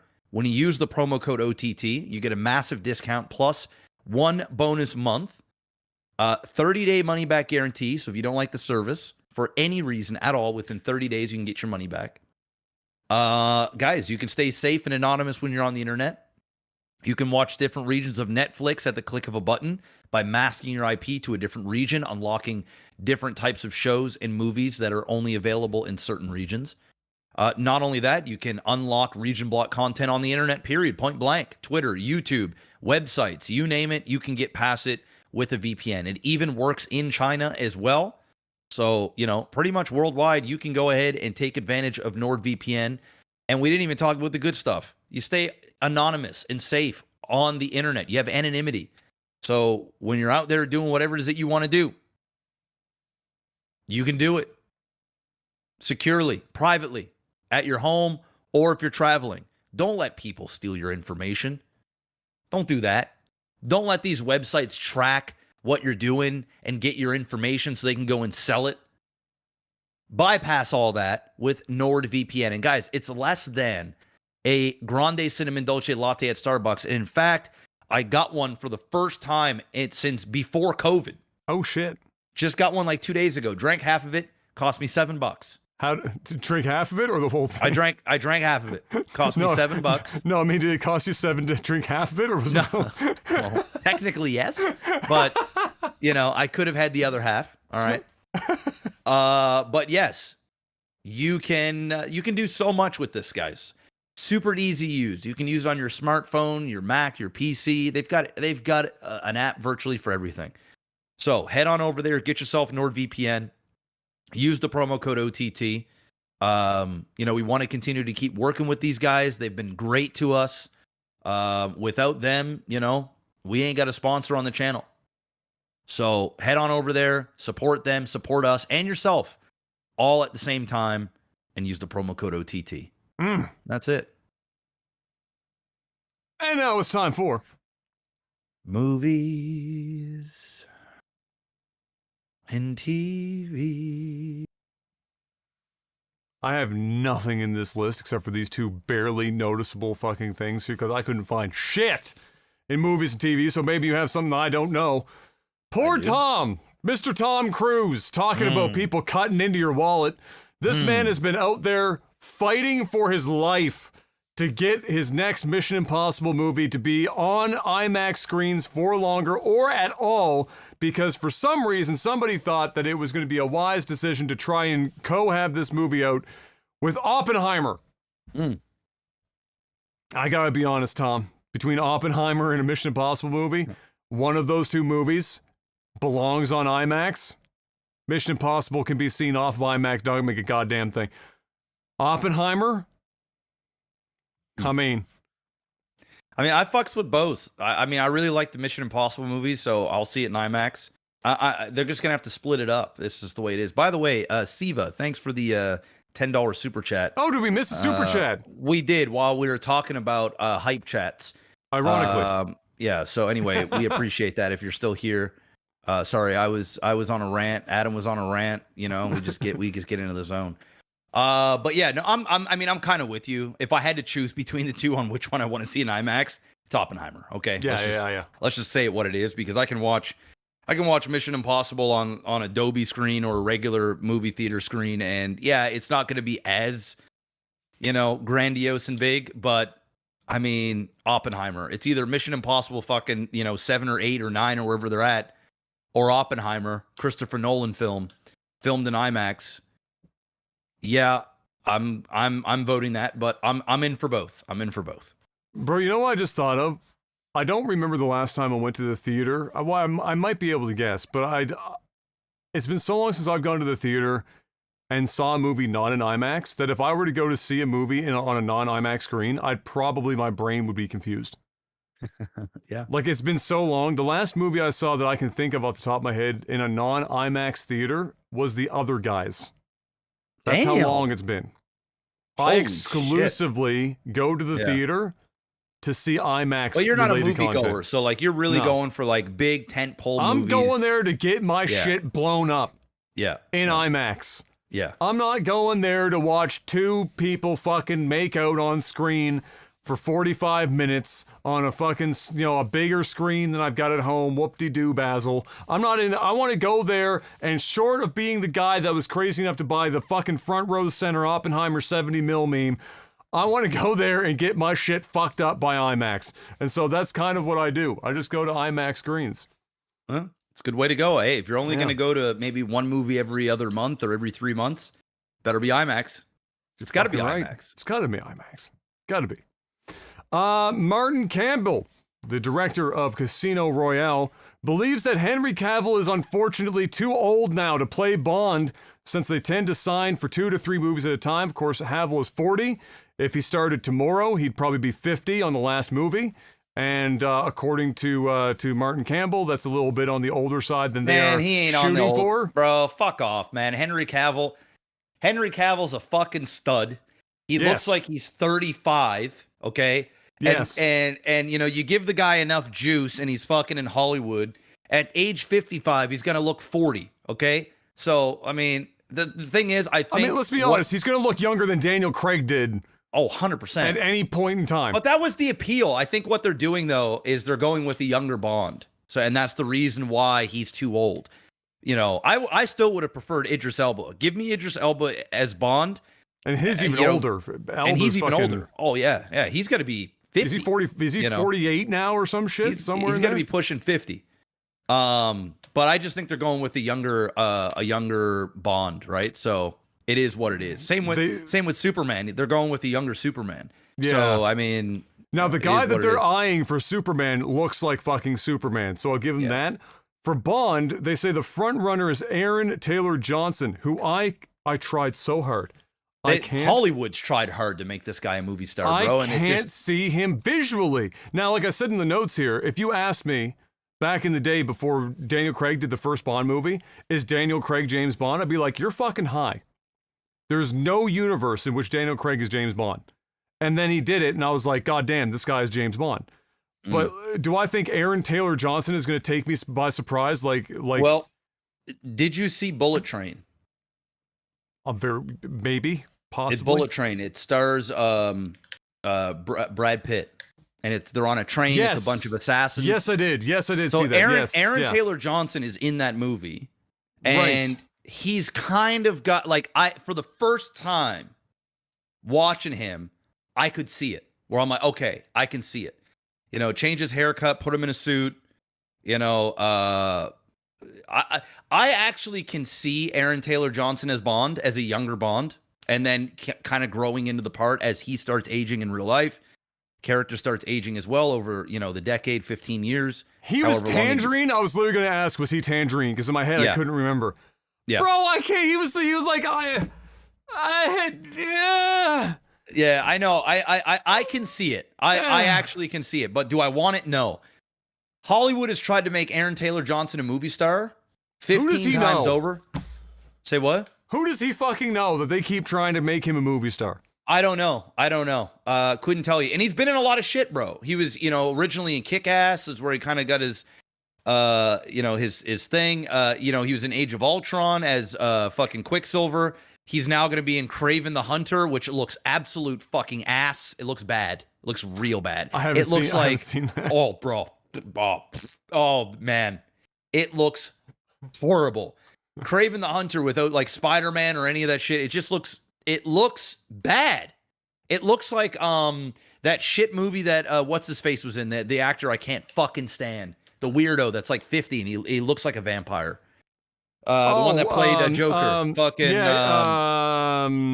I hate it, and then I hate him so something. much I can't even. My brain isn't even let me say his name. Somebody in chat's gonna say it. It's gonna eventually. It's gonna come to me. No, it's not. Jared Leto. Thank you, fuck. Jared, let him go. Jared Leto, the guy I think I hate the most in Hollywood, straight up. That guy just gives me creep vibes too. But Jared Leto versus the Flash. Who's creepier? Who's dude? Jared Leto's movie that he had there, where he was playing a superhero or a villain or whatever the fuck, the vampire weird shit. Oh, anyway, it looks as bad as that, which I didn't watch because I can't stand Jared Leto. But anyway, Aaron Taylor Johnson. Can't say I'm a huge fan. Morbius.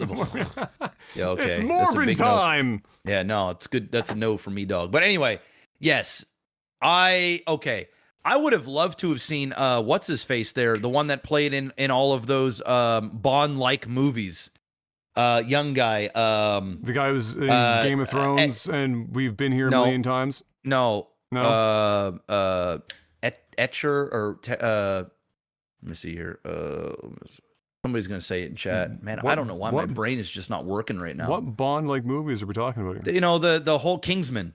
You know, the Kingsman. Edgerton, I won't remember or whatever his name is. Yeah, Edgerton. I won't remember his name, but I know who you're talking about. Yeah, Targan that guy, Edgerton. Yeah, I think it's pronounced differently, but Probably. But yes, that guy could play a young Bond, and it was pretty much a young Bond. Like he pretty much played Bond in those movies, and it worked. That's true. Fucking, Taron Edgerton, something like that. He played fucking Elton John. In the Elton John movie. The guy's fucking great, dude. Crazy Good looking talented. guy, young guy. He's got that fucking, got the chin, got the look, looks great in a suit. Almost like a young Henry Cavill without like the 50s, 60s look. Like Henry Cavill's got that fucking 60s swag. If there was a stud in the 60s, cleft the chin, the whole chin, fucking, right? But yes, I think he would have been phenomenal. Problem is, he would have been playing pretty much the same fucking character he played in those other movies, which were pretty good. The other thing I wanted to ask, did you end up watching Extraction 2? Yes, I did. What'd you think? I thought it was better than the first one. It was kind of like, it was another Netflix movie for me. It was like the first movie, but they added like more heart. Like the first one, there was almost no heart involved, really, in the grand scheme of things. It was just an action movie. And this one, they were like, all right, action movie, but with heart, go. And like the action scenes were good. They were good. There was a couple really good ones. Like the knife thing you were talking about, there was some brutal knife shit in there for sure. But I think the big takeaway was the 22-minute one cut, or I guess like they had digital cuts. They would have some digital cuts. I mean, it was crazy. I mean, it was really cool, but I don't know what it was. It just didn't. Honestly, I think part of it was I was spent so much time hating the fucking son that I stopped fucking being able to pay attention to anything else. Yeah. That fucking because you character, knew where it was going. Yeah. You know, yeah. Oh my fuck! It just I wanted to fucking the last time a movie pissed me off that much with the character was in that Train to Busan.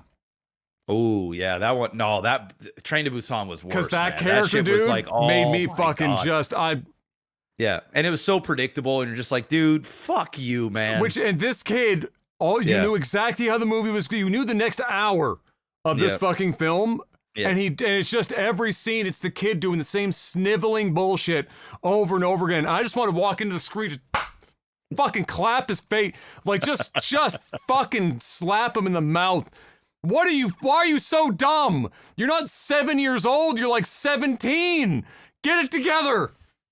And I loved how they were like trying to like be like, oh well, we don't want to do anything, and think of the kid. Don't shoot him, think of the kid. Meanwhile, the whole movie is the kid literally watching people get slaughtered over and over and over. His whole life has been nothing but witnessing death in front of me. Like, but that moment right there, like, nah, we got to pull back. Don't do it. I really, really liked it, man. I thought the story was pretty mid. I thought the script was pretty mid, but the action sequences, The action sequences were good. They were really good. That 22-minute scene, man, I was taken for a fucking ride, man. I was like, oh my God, dude, this is fucking nuts. I just wish, because John Wick and some other action movies have gotten better about when characters do dumb shit that just make no sense, but like it's for the plot. So it's gotten better, but this movie threw all that out. We're like, let's make sure our characters make the worst possible decisions at all times. Just constantly worst. When Hemsworth is fighting dude towards the end and he falls through, he doesn't go down. He can take literally I get it. Three fucking milliseconds and just pop. Movie's over, friends. Everyone lives happy. But it's an action. It's an action like 90s. I know, but I want them to Adam. hide that better. Like, don't make it so obvious. Like, why? You were just hanging from the side of the goddamn building, and this guy was shooting you in the hand, and he falls 6 feet to the floor. Somehow, that's the thing. By the way, that knocks him unconscious. Nothing else in that entire sequence. But the 7-foot fall with the that did it. And then he's gone, and you don't shoot him. He's right there. I felt that too when I saw that. I'm like, oh my fuck, just go and end this. But it's a movie, man. It's a movie. I know. And I know. You know, and I did appreciate it. I did think it was better. I did think it was better than the first one. I like that they added a little bit more of the heart to it and the character stuff and whatnot. I thought that made it better for sure. I just want them to claw back the dumb shit a little bit for round 3. We get, because round 3's coming. So for sure. So just claw back some of the dumb shit. Dude, I fucks with Hemsworth in this role, man. I do. Like, I think it doesn't require a large range of acting, although he had a couple of scenes. He doesn't have to put on an accent. He's being himself. No, he's being himself. It makes it easier for sure. Yeah, and he's got clothes on. It's not like he's like ripping clothes off because he's jacked and shit. He's just and I like characters that are like sort of him. Sort of, it's like him, Keanu's character, like John Wick. Those types of like hardened characters that don't really say a whole lot. They got something's on their mind all the time. They're fighting the fight.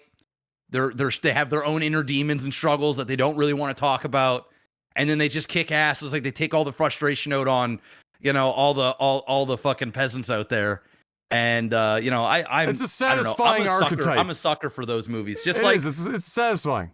Yeah, and just like what's his face? Man, I'm so bad with names today. I'm bad with names every Gerard day. Butler. Gerard Butler had a movie called Plane or something like that. Did you see that one yet? Plane? I don't think Plane. I've seen all the other because M's a big fan of the Has Fallen films. Like she's a big fan of that. Yeah. Okay, she likes those. You should watch Plane. Okay. So Plane is Gerard Butler, just like Olympus Has Fallen and stuff, right? It's a very condensed, small thing, but it's just Gerard Butler killing bad dudes, trying to get off an island against like the cartel, and it's very tropey. But it works, bro, because it knows what it is, and it does what it knows very well. And it's not going to win an Oscar. The scripts you have a couple of characters you're like, oh god, no, please don't. It's the same thing. It just sets dumb shit up so that it puts our characters in bad positions. I think you should watch that too. I think you'll enjoy it. But I'm a sucker for these movies. These are like my guilty pleasure movies. I like seeing Hemsworth not have to put on an accent, be a little bit more himself. M was disappointed that he wasn't shirtless more frequently. They didn't hit the female demographic there, getting shirtless Hemsworth. But otherwise, I thought it was good. And definitely, if M hasn't already seen it, and if she has, maybe she'll want to watch it again. I'll ask her if she's seen it and see if we can find it to give it a watch. Plane's pretty new, yeah. So is it? I don't know. Okay. It's new. It's like it came out I think last year. Came out this year. Came out this year. Oh, it's even early. Oh, wow. Okay. Yeah, I watched it. And it's a small budget movie, but it works, bro. It's Gerard Butler doing fucking action movie. You know what I mean? If you like Olympus Has Fallen, is he dad bod Gerard? Yes, of course. Just I love that he just doesn't. He's just low effort. And Gerard he's a Butler. dad in this movie. I think he's got like a daughter, and there's like he's got a daughter and a wife or some shit. Of course. So let me see. Yeah. Let me see where it's streaming at. Gerard Butler hit the weights and shit so hard for 300 that he never wanted to do it again. It's on Amazon Prime. It's on Prime Video. Is it? Oh, okay. Yeah, so you can just watch it on Prime. Yeah. Easy. All right. Well, if that's it for movies and TV, it's time to move on to tech support. Patreon.com/LagTV is the place to go if you want to financially support this podcast and get us closer and closer to that Nova Wars Says dream.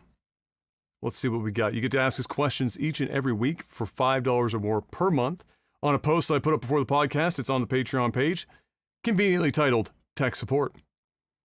Let's see what we got this week. Oh, you hearing this crazy shit? You hearing this crazy shit about Elon Musk and fucking Zuckerberg? You're not hearing this? Well, I mean, there's constant fucking talk about them, but I don't know if there's... Bro, they were talking shit to each other. And that would be hilarious to listen to, by the way. Bro, I think Mark Zuckerberg texted him and said, send the location, as in, like, let's fucking fight. Well, the difference is between those two is that Mark Zuckerberg can legitimately fight. Right. And Elon Musk looks listen, like a bag of milk. bro, it gets crazier. Okay. It gets nuts. Okay. Are you ready for this? Please. Yeah. Dana White gets involved. No, stop. Dana White calls both of them. And they want to fight each other. They No. are both dead serious. No. The pay-per-view will sell for $100 and it's all going to charity. And it's like, this is like, Dana did a press conference about this. Like, these two are fucking serious. He said it will be the biggest fighting event in the history of mankind.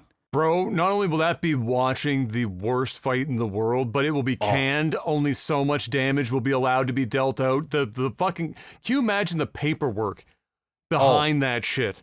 To have two billionaires beat each other, because the reality is Mark Zuckerberg folds Elon Musk like a lawn chair. Yeah. Folds him like a lawn chair.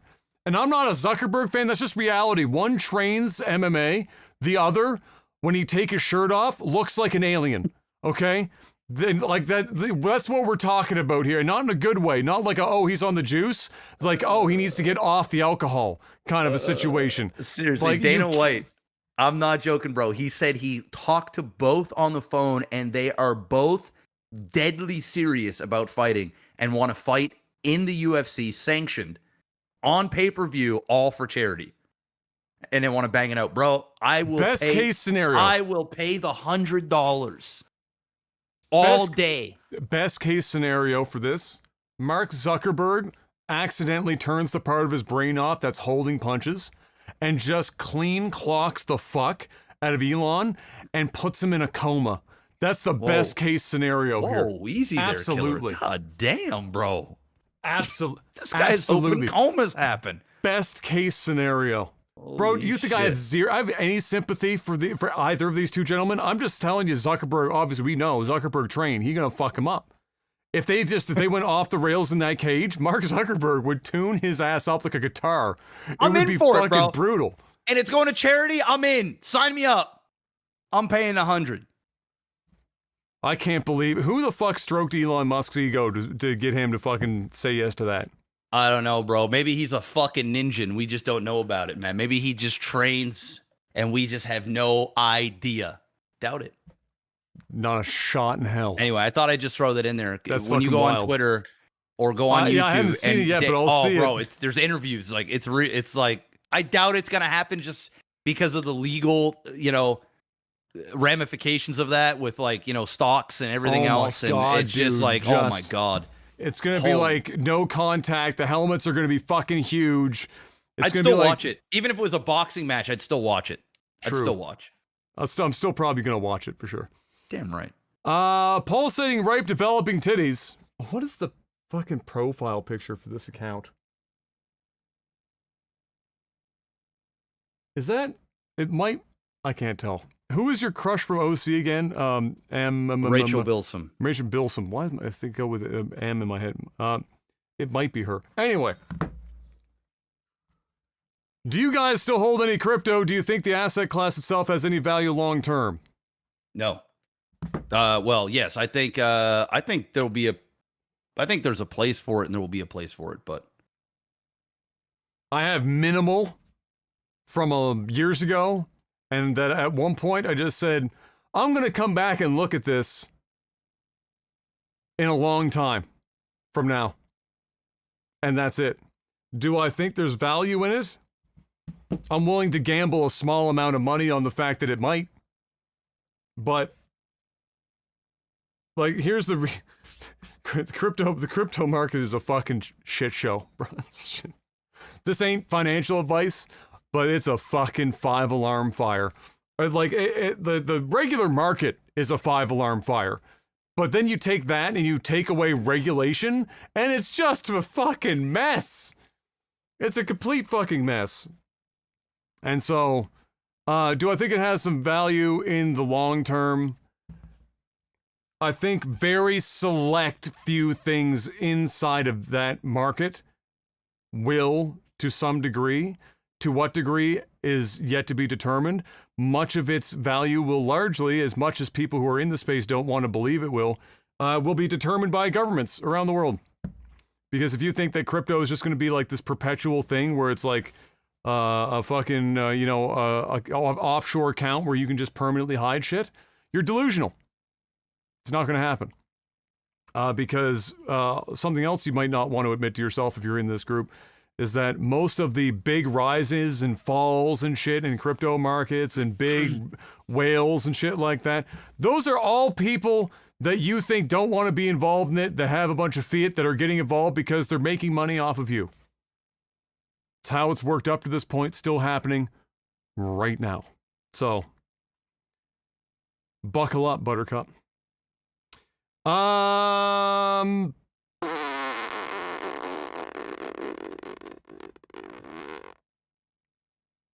Master, I had in the notes of somebody mow my lawn. Speaking of mowing the lawn, what's your most hated chore to do around the house? Also, do you plan to give your kids a list of chores to do when they become of age to earn an allowance?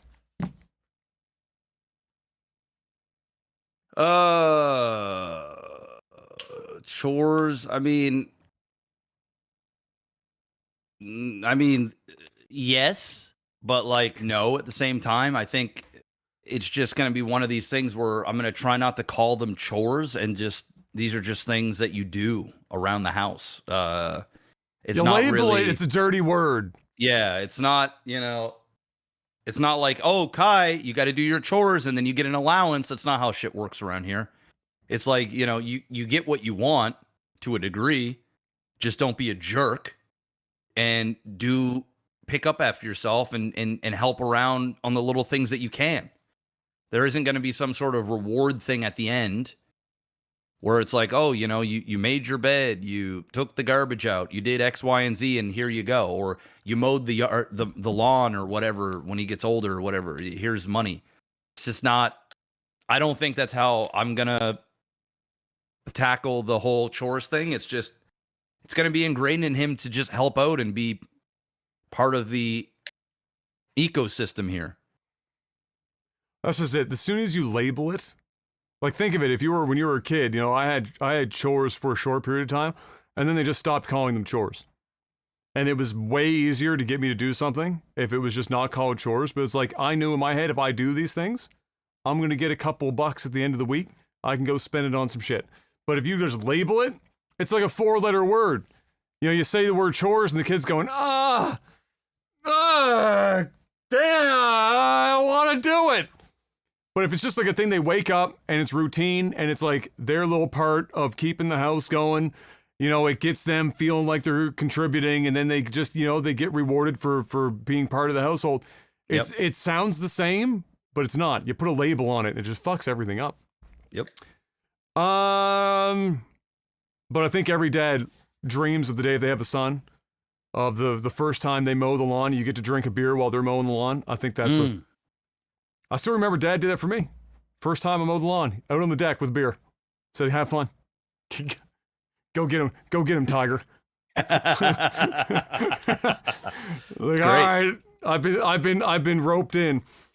I'll do this one, maybe one more, and then we'll see what, because we got a lot we can do for the StarCraft stuff. Volkus asks, since Nova Scotia is getting hot flashes, best cool down methods, whether it's technology, drinks, places to hide from the sun, whatever.